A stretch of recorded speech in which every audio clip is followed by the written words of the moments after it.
며느리들 쟤네들은 왜 또 전화라도 해가지고 형님 고생하고 있어요. 그렇게는 말이라도 이제 그러니까 밑에 동서는 1년에 그냥 명절 때 그럴 때 그냥 한 두세 번 오고 그만이고 전화도 안 하고 밑에 동서는 되게 자상한 동생인데도 불구하고 또 안 와요. 자기 몸이 좀 불편하니까 그러는지. 그런데 처음에는 그게 되게 좀 서운하면 살짝 올라오는데 하나님께서 그 옆에 교회에 새벽 기도를 매일 제가 다니게 하시더라고요. 그 한 30분 거리를 내가 걸어서 운동장을 걸어서 새벽 기도하고 우리 어머니한테 가는 거죠. 그러니까 하나님이 그 공급하시는 힘으로 내가 할 수 있는 거더라고요. 그러니까 기도를 하니까 내가 나타나는 것이 아니라 주의 성령께서 내 마음을 좌정해 주셔 그걸 감당케 하시는 거예요. 그래서 기쁨으로 우리 어머니한테 섬기는 거예요. 그리고 우리 어머니 말씀도 이제 다 못하셨죠. 예리하시고 쓰러지셨기 때문에. 그랬는데 그래서 머리도 감겨드리고 모욕도 이제 일주일에 한 2번 정도 이렇게 모욕해드리면 말씀은 못하시지만 너무 흐뭇해하시는 것 같아요. 표정이. 그리고 정말 제가 했으면 제 힘으로 했으면 그건 저는 못했을 건데 하나님이 주시는 그 힘으로 기도하고 나가고 그리고 이제 중보기도도 물론 많이 해주시겠지만 그게 가능한 거예요. 그러니까 이 호스피스 정신인 거죠. 아까 박관 사모님이나 우리 예성원사님이 가르쳐 주셨던 것처럼 정말이잖아요. 그 힘으로 아니면 나는 못했을 거예요. 그리고 막 꼭 하고 올라와도 그걸 이제 잠재울 수 있더라고요. 그래서 우리 어머니를 정말 정성껏 그리고 우리 그 삼촌은 그 여자에 대한 기피증이 있는지 그 요양보호사나 아니면 파출부라도 조금 들여서 이렇게 청소라도 좀 하고 그러면 좋잖아요. 그걸 못하더라고요. 그걸 못하고 그냥 내가 하는 걸 알아요. 난 우리 집 청소는 안 했다고 우리 집 청소를 매일 가서 설거지니 뭐니 다 이렇게 화장실 청소 다 하고 그랬는데요. 그런데 그게 참 감사했던 것 같아요. 그래서 우리 어머니가 그 돌아가시면서 편안히 이렇게 잘 가셨던 거. 그래서 내가 이 호스피스 했던 것들이 내가 참 덕을 많이 받구나. 그리고 나중에 지금 장례 오시는데요. 그 저기 믿지 않는 저기 우리 밑에 동서가 제일 먼저 와 있더라고요. 근데 조금 얄미워서 제가 한마디는 했어요. 제가 뭐 꼭 참고 있는 성격은 아니라서 동서 왜 이렇게 어머니한테 그렇게 소홀히 했어? 조금 좀 자주 와보시. 어머니 얼마나 보고 싶어 하셨겠어. 그래서 제가 그랬거든요. 요양병원에 계실 때 그 동서한테는 이제 좀 감정이 조금 남아있어서 말을 못했고 우리 그 사모님한테 그랬어요. 사모님 이제 연애 시간들도 잘 우리는 다 했지만 한번 우리 이제 삼촌 어머니가 생각하실 때 아들이 보고 싶지 않겠어요? 우리가 한번 2번 더 가는 것보다 어머니 막 아들이 그것도 아팠던 아들이었거든요. 그래서 좀 저기 만나보고 싶지 않을까요? 그래서 지금 시간이 많이 어렵겠지만 한번 용기를 내셔서 어머니를 한번 배웠으면 좋겠습니다. 돌아가시고 오면 무슨 소용이 있겠어요. 그러니까 살아생전에 어머니한테 고마웠다라고 좀 인사도 좀 나누고 그렇게 관계를 좀 맺었으면 좋겠다는 그리고 기회를 줬는데도 안 왔어. 근데 너무 괘씸한데 제일 먼저 와 있는 거야. 그래서 내가 이제 인사를 하고 동서 좀 자주 와 뵙지 왜 이렇게 못했어? 나 그거 되게 서운하더라 사실은. 그랬더니 이제 또 자기 변명을 이제 근데 그게 옛날에서 뻔했을 텐데 그걸 이제 제가 받아들이게 되더라고요. 그래서 이제 한날 자면서 그 장례식장에서 자면서 동서하거나 자녀를 불러주면서 그래 앞으로 이제 잘 살자. 그리고 이제 장례를 치르는데요. 그 이제 다 입관 예배를 드릴 때잖아요. 입관 예배를 드리는데 이제 한 사람씩 제가 그랬어요. 우리가 이제 어머니하고 지금 마지막 이미 돌아가셨긴 했지만 마지막 우리 임종 예배니까 그동안에 내가 마음에 두었던 거를 어머니한테 고백을 좀 드리는 시간이 되었으면 좋겠다. 그랬더니 이제 이렇게 순서대로 쭉 하더라고요. 근데 믿지 않는 우리 조카들도 다 천국에서 만나자고 약속을 하더라고요. 어머니, 할머니 사랑해요. 그리고 다 한마디씩 사랑한다는 말은 다 하면서 천국에서 만나자고 이렇게 약속을 하는 거예요. 그래서 이것도 참 대단하다. 그래서 제가 이제 제 차례가 와서 그랬어요. 얼굴을 부비면서 왜 그 화장을 하잖아요, 여자들은. 그런데 하도 내가 부비면서 우리 딸이 그러더라고요. 엄마 거기가 하얗게 지워지더라.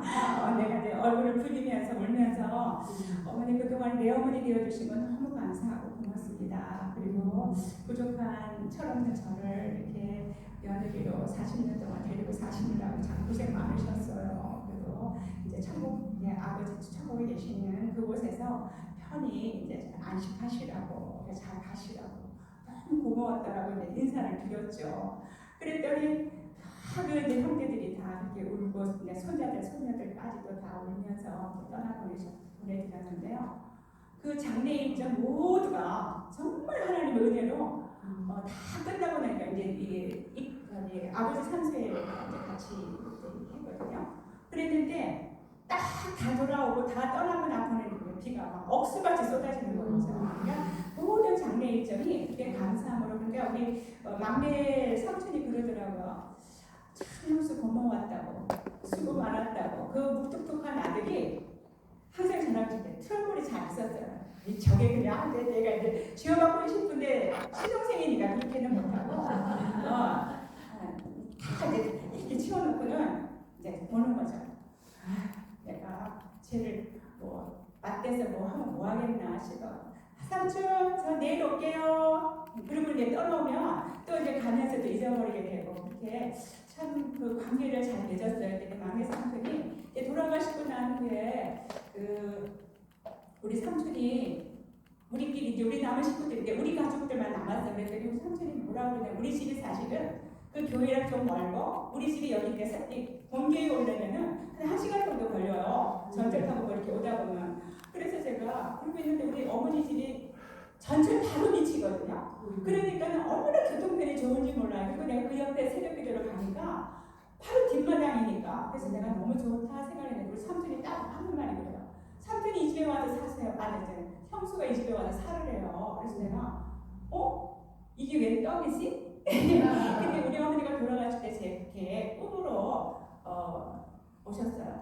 그 돌아가시는 그날 그 시간 10분 전에 제가 꿈을 깨고 일어나는데 뭐라고 하시냐면 김치 냉장고 있잖아요. 이렇게 보면 그런데 거기다가 고기를 생고기 이만한 생고기 덩어리를 갖다가 하도 이렇게 뚜껑을 못 닦을 정도로 이렇게 두 방에다가 두 통에다가 담아갖고 얘가 이거 너 선물이야 그래. 그래서 내가 아니 속으로 이게 생고기인데 이걸 이 많은 걸 나를 어떻게 다 먹으라는 거지? 그러면서도 내가 고맙습니다 어머니. 그리고 이제 받았어요. 근데 우리 아버지가 또 오시더니 얘가 저기 구두를 사왔는데 너 신으렴. 그러고 주시는 거예요. 근데 그게 부츠예요. 긴 저게 롱부츠예요. 근데 고동색이야 그것도.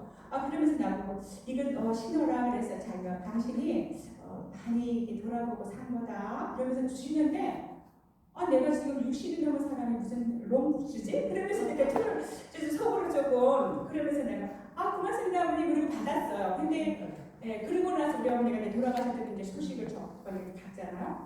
그런데 우리 막내 삼촌이 딱 하는 말이 이러는 거야. 저기 형수 이 집에 와서 살으라는 거예요. 왜냐면 이게 저희 집은 단독이고 그렇기 때문에 이렇게 주차 공간이 많지가 않아요. 그래서 누가 이제 이렇게 형제들이 모이면 그 주차 공간이 어려우니까 모이기가 어렵잖아요. 그러니까 또 어머니가 이제 아파트니까 거기서 다 모였는데 우리 삼촌이 느닷없이 자기 집을 주겠다라는 거예요. 자기 이름으로 되어 있는 거예요. 그래서 내가 아니라고. 내가 왜 저기 삼촌 집에 와서 사느냐. 자기는 작은 원룸에 가서 살겠다고 그러더라고요. 그래서 고맙다고는 했고 아니라고 이제 이야기를 했죠 제가. 그랬는데 또 한 번 그 뒷날 또 그러는 거예요. 우리 저기 다 가족끼리 다 있는데 저기 형수 부담 갖지 말고 여기 와서 살으래. 그래서 이게 웬 떡이야? 그리고 왜냐면 꿈을 꿨잖아요. 그래서 그러면 그러면 이건 하나님 예정하신 건가? 그리고는 있었어요. 그리고는 나중에 그러면서 이제 그 사무실 비슷한 날로 이제 잡아가지고 우리 남편이 사실은 그 지방에 우리 아버지 옆에 고향에 이제 가서 일을 하고 있어요. 그런데 이제 사무실처럼 이제 난이 돼서 우리 그 삼촌도 같이 가자고 해서 데려갔죠. 그리고 데려가서 이제 산소에 가서 예배를 드리고, 그리고 우리 그 삼촌 우리 승모님이 그게 이제 음식 때문에 나오고 해서 제가 갔는데 우리 승모가 얘 너 큰 집에 그거 혼자서 살기는 그런데 어떻게 할 거니? 딱 묻는 거야. 물으시는 거야. 그랬더니 우리 삼촌이 서스럼 없이 있잖아. 아무 주저도 없이 집 팔 거예요 내년에. 그러는 거예요. 그래서 아니 나한테 주겠다는 말은 무슨 말이었지?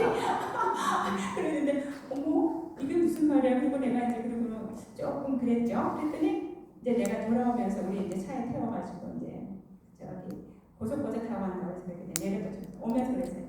삼촌 인테리어를 해도 인테리어하고 우리가 살까요? 네 그랬어요. 이제 그게 왜냐면은 자기가 팔겠다고 그랬으니까 이게 좀 뭔가 삐끼가 안 맞잖아. 그래서 내가 이거 안 주려고 그렇게 작정하는구나 마음이.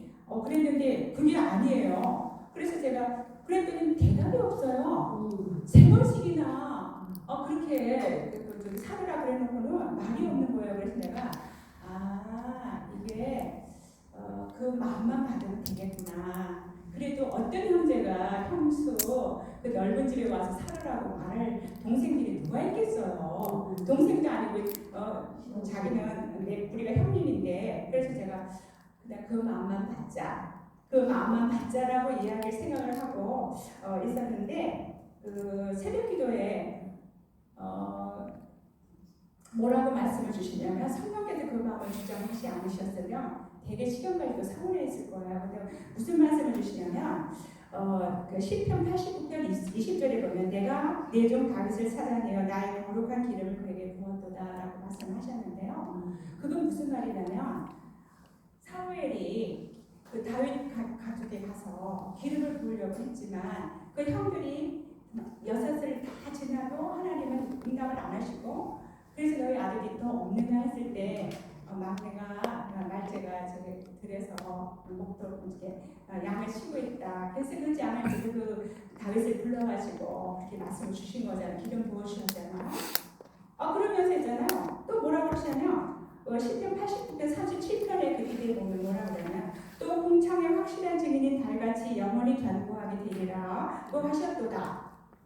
이 말씀을 또 주시는데 뭐냐면 이 말씀은 어느 농부가 한해 농사를 너무 열심히 지었는데 헛간에 있잖아요. 그 창고에 크게 곡식이 쌓여있는 거예요. 그러니까 너무 그것만 바라보고 기쁘고 너무 즐겁고 행복한 거예요.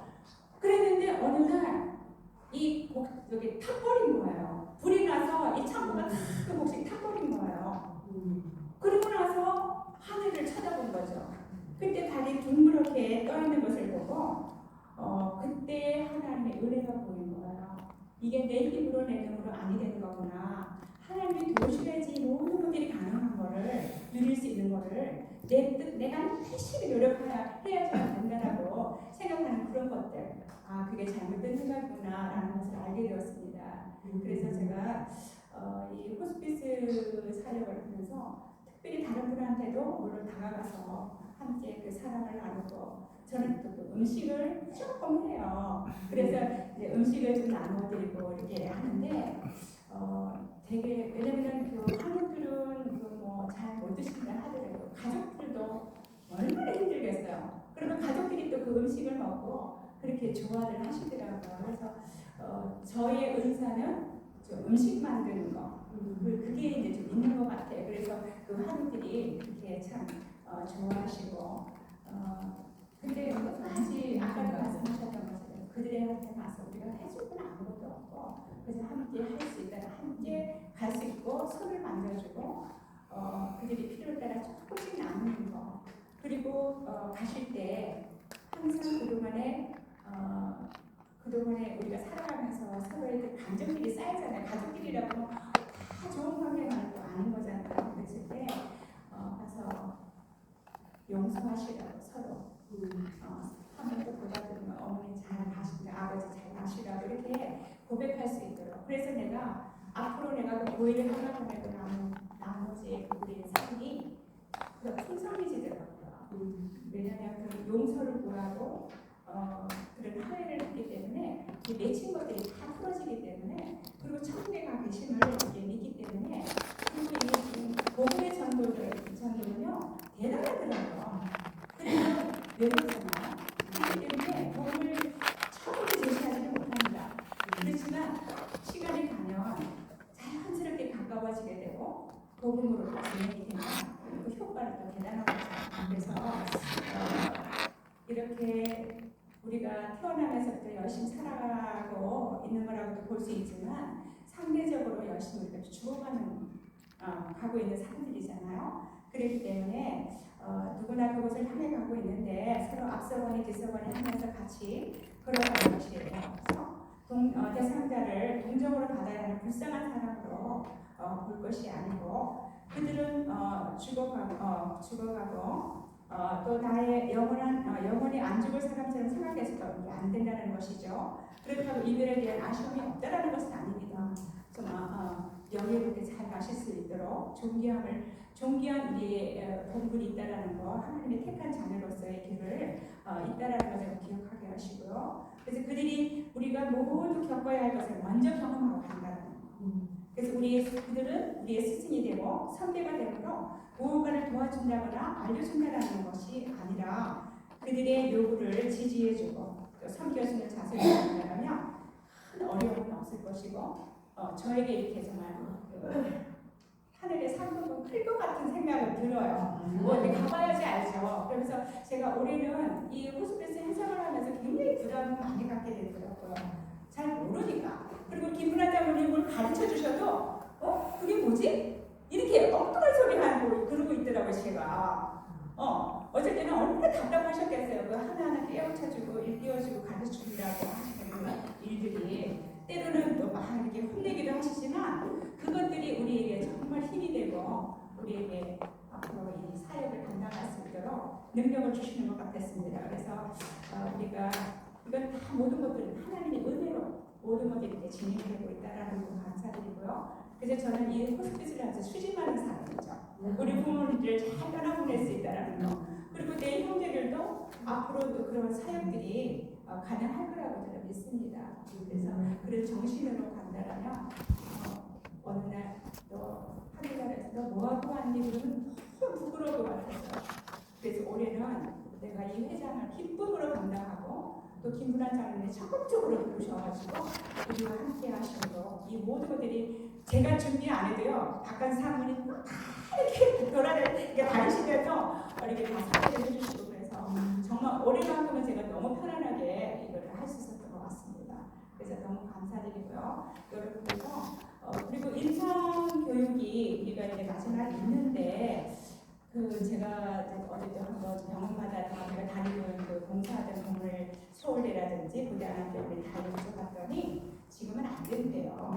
그러니까 당신들도 다니기가 좀 어려울 정도로 누가 가면 그 정도 이렇게 PCR 코로나 체크도 해야 되고 또 돈도 물론 돈은 들지만 못한대요. 그리고 계속 감시를 한대요. 왜 왔느냐부터 시작을 해가지고 또 기록도 해야 되고 그래서 임상실험은 당장은 지금은 안 될 것 같다. 왜냐하면 임상실험이라고 하는 게 우리가 말기 암환자들이 찾아가서 병상에 가서 이제 이렇게 해야 될 모습들을 교육을 받게 되는데요. 그거는 잠시 좀 어려울 것 같고요.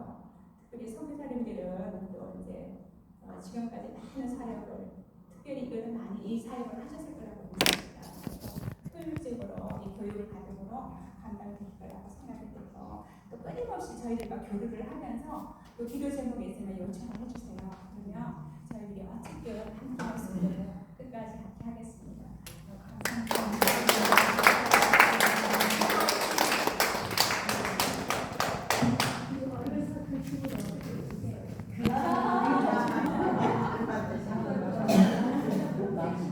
네, 감사합니다. 저기 4시 10분에 이제 우리 종강 예배를 드리도록 하겠고요. 우리 저 끝에 모자 쓰고 계시는 권사님도 옛날에 폐암으로 말기였었어요. 교장 선생님이셨었는데요. 저희들과 함께 교통하면서 사랑을 많이 나누었죠. 지금 완치 열심히 손녀들 돌보고 계세요. 그래서 너무 감사합니다. 오늘 여러분들 너무 끝까지 5강까지 다 완주한다는 것도 쉽지는 않습니다. 또 대전에서도 오시고 여러 분들이 있는데 어쨌든 그리고 제가 특별히 자랑하고 싶은 거는 뭐냐면 이 호스피스를 하면요 하나님의 보너스를 너무 많이 주셔요. 왜냐면은 믿음의 동역자 평생 30년 우리 유기남 권사님 같은 경우는 30년 넘게 이제 다니셨잖아요. 지금까지 88세의 고령이신데도 불구하고 또 유지인 권사님은 또 85세, 84세인가? 5세. 이렇게 연로하신 분이 지금까지 그 선교에도 매달 한 번씩 하는데 빠지지 않고 오세요. 그때 뭐 원저 굉장히 먼 3시간 걸린대요. 그런데 안산에서 오시고 이래서 어쨌든 저희들은 이 모든 것들은 하나님이 이 사역을 너무 기뻐하신다는 거고 합력해서 선을 이루는 거. 하나님이 이 사역을 너무 기뻐하신다는 것입니다. 그래서 여러분들도 여기 동참하게 대신에 너무 감사히 듭니다. 그리고 이제 우리 권사님들, 집사님들, 성도님들도 이렇게 끝까지 한번 동참을 해보세요. 정말 하나님의 유익이 어떤 것인가를 정말 경험하게 될 겁니다. 그래서 교육으로 이렇게 배움으로 끝이면은 안 되더라고요. 우리가 1,600명 정도 교육을 했어요. 지금까지. 그랬는데 그냥 물론 이제 당신이 받은 걸로 해가지고 입장에서 다 하셨을 거예요. 하셨지만 저희들과 동역한다는 것이 쉽지가 않더라고요.